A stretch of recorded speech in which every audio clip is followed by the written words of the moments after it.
नमस्कार दोस्तों। हमारे उपराष्ट्रपति जगदीप धनखड़ इन दिनों लगातार बड़े परेशान हैं, बड़े आहत हैं, बड़े सारी वो समस्याओं का जिक्र करते हैं। और वो जब ये जिक्र करते हैं तो निश्चित रूप से सवाल उठता है कि आखिर वो इतना आहत हैं क्यों? अब जब वो बताते हैं कि वो इसलिए आहत हैं कि वो इस संवैधानिक पद पे बैठे हैं, फिर भी इनके बारे में तमाम मुक्री की जाती है, तमाम मिमिक्री के अलावा और दूसरा व्यंग बनाया जाता है और सब चीजें होती। हुजूर, सालों साल आप लोगों ने राहुल गांधी का व्यंग भी बनाया, मिमिक्री भी करवाई और न जाने क्या क्या। ये तो एक सीमा है। आपने तो उनके लिए वो शब्द कहे जो शब्द का यदि एक अंश भी आपके लिए कह दिया जाए तो आप पागल हो जाएंगे। यदि ऐसा है, आपको जाति याद आने लगती है संवैधानिक प्रिविलेज्ड पद पर बैठे होने के बाद, आपको किसान याद आने लगते हैं, आपको ये सब याद आने लगता है। क्यों?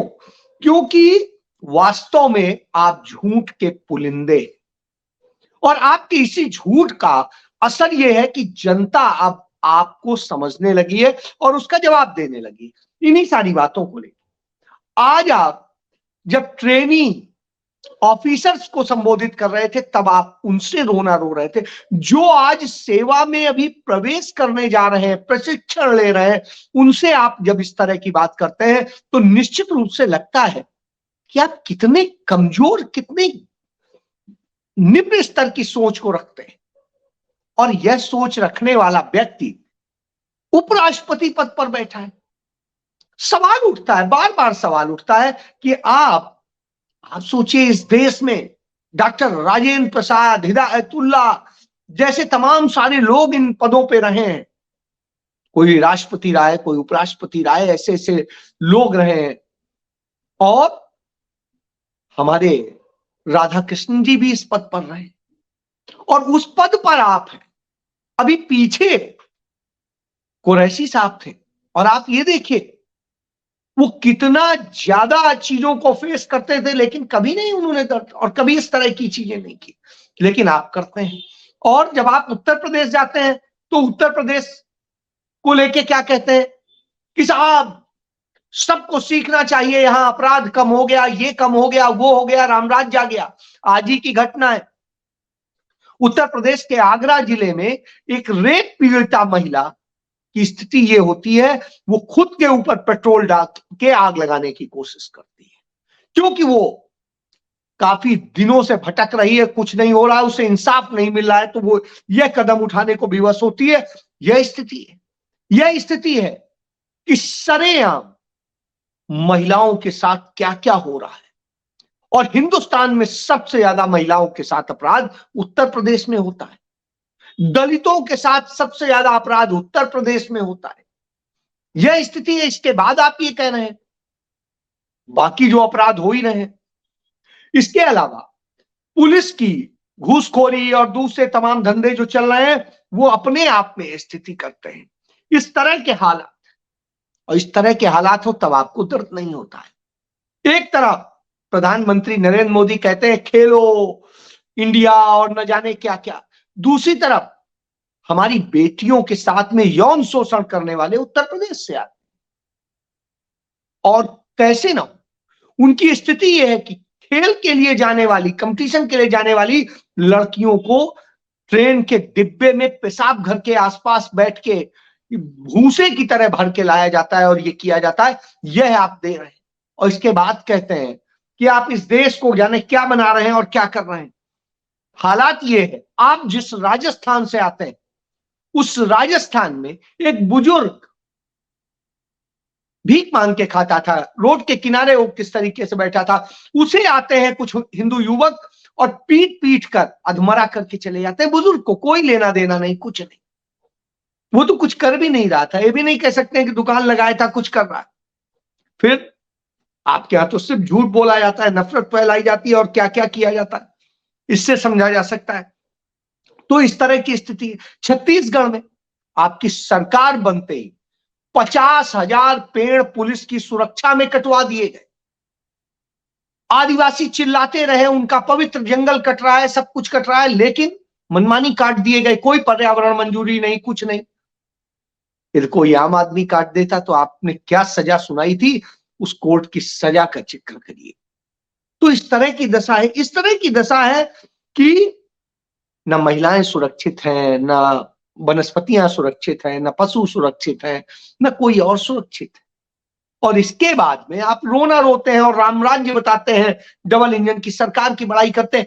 तो साहब, जब आप सरकार के भोपू बन जाते हैं उपराष्ट्रपति जैसे पद पर बैठकर, तो फिर किस बात का संवैधानिक उसका आप देते हैं, दलीलें देते हैं? सवाल उठते हैं। सवाल ये भी उठते हैं कि 146 सांसदों को जो आपने निलंबित किया, लोकसभा और राज्यसभा के मिलाकर 357 सवाल थे उनके, और 357 सवालों के आपने जवाब नहीं दिए, सरकार ने जवाब नहीं दिए। इतनी कायर सरकार है, डरी हुई सरकार है कि जवाब नहीं दे पा रही है। सारे काम करेगी, टीवी चैनल पे बोलेगी, इस पे बोलेगी, डिबेट्स पे बोलेगी, लेकिन सरकार सदन में एक जवाब नहीं दे पा रही। यानी कितना फ्रॉड है, कितना झूठ है, कितना बेईमानी है कि सवालों से डरते हैं। प्रधानमंत्री से लेकर सब डरते हैं, कुछ और तो कर नहीं सकते, सवालों के भी जवाब नहीं देंगे। हालत इस तरह की करी है देश की कि सिर्फ नफरत, दूसरे और तमाम अपराध, सब कुछ देश को बेरोजगारी, महंगाई, नफरत सब में ढकेल दिया है। जिस तरीके से देश को की आर्थिक बदहाली में ढकेल दिया है, उन सब के बाद आप उम्मीद करते हैं कि आप पर कोई तरस खाए। आपकी हालत ये हो गई है कि आपके जो पहलवान हैं, सब हैं, उनके साथ जिस तरह से जो हुआ, उसके बाद में आपने जब उन्होंने अपने अवार्ड लौटाए, तब आपने उनको निलंबित किया, उनकी संस्था, और तब आपने कहा कि फ्रेश चुनाव कराने के लिए वो कराए। नहीं तो आप तो उनका सपोर्ट कर रहे थे, आप तो दबंगों का सपोर्ट कर रहे थे। आपके नजर में लड़कियों की किसी की कोई इज्जत थी ही नहीं। तो जब इस तरह की दशा हो तो निश्चित रूप से सवाल बनता है, और सवाल इस कदर बनता है कि आपने पूरे देश को यूं ढकेला है। इस तरह के हालात क्यों बनाए हैं, किसके लिए बनाए, किसके लिए आप काम कर रहे हैं? और जब आप ये कहते हैं, सब कुछ कहते हैं, सवाल के जवाब आप देंगे नहीं, वो करेंगे नहीं, और फिर कहेंगे विपक्ष कुछ कर नहीं रहा है। विपक्ष का काम है सवाल पूछना, वो सवाल पूछा है, आप जवाब दीजिए।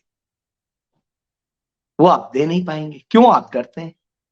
राहुल गांधी सवाल पूछते हैं तो आपको उनके ऊपर हमलावर हो जाते हैं।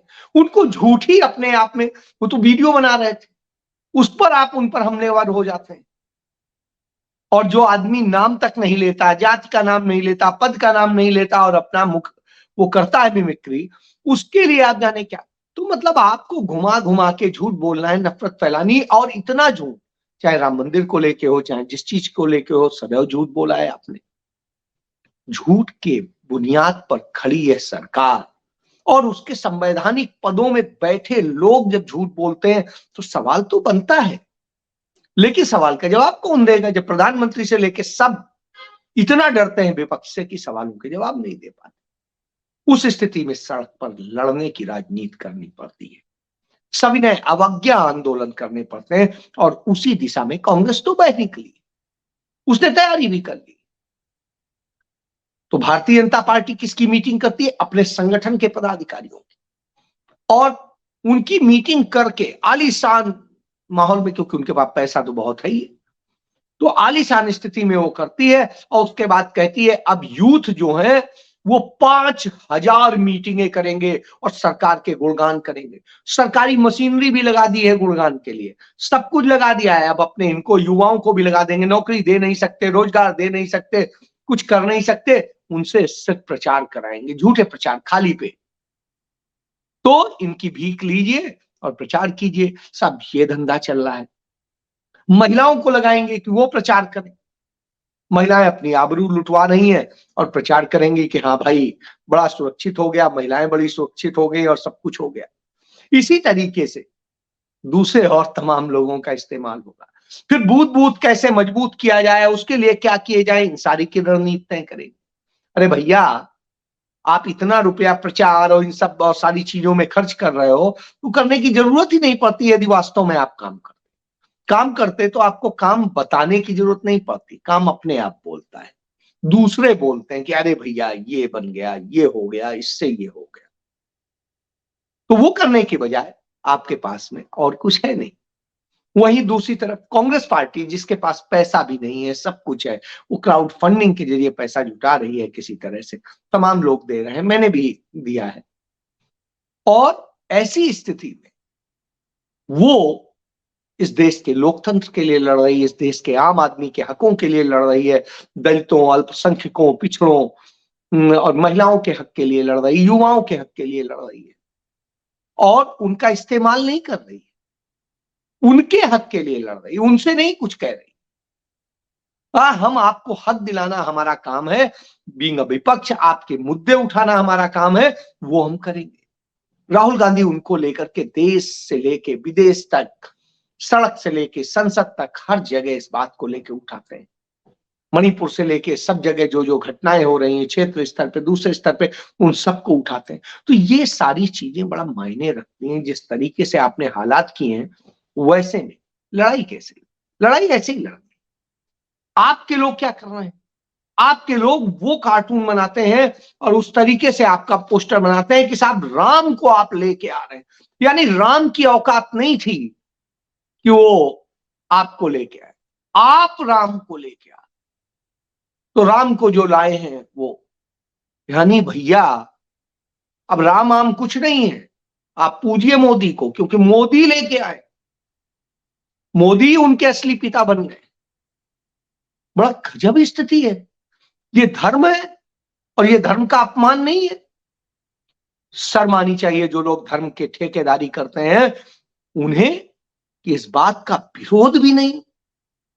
दूसरी तरफ कोई आदमी आरती इनके बजाय इनको पहले कर दे, इस पर आप सवाल उठाते हैं, उन्हें बताते हैं। जब यह है वो, तो आप समझ, आज स्थिति ये हो गई है। अयोध्या में राम मंदिर के शिलान्यास की जो के बाद में जो उसके उद्घाटन की बात हो रही मंदिर के, उसमें कि हाँ साहब 4 दिन तक जो है कोई भी कॉमन व्यक्ति जो है, सामान्य व्यक्ति वहां दर्शन नहीं कर सकेगा। वहां वही लोग दर्शन कर सकेंगे जिन्हें स्पेशल पास जारी किए थे ट्रस्ट से। और यही नहीं, अयोध्या के वहां के होटलों रेस्टोरेंट में जो जिन लोगों के लॉज में रिजर्वेशन उन्होंने करा रखा है, उस सबको कैंसिल कर दिया जाएगा। ये दशा है। यानी इस तरह वीआईपी कल्चर, इस तरह के हालात, राम की नगरी में जाने के लिए आपको सरकार की अनुमति। गजब है भाई। यदि ये है सरकार, ये स्थितियां हैं, तो मुझे तो शर्म आती है, आपको आती हो ना आती हो, क्योंकि हमारे यहां सब कुछ अब नग्न हो चुका है।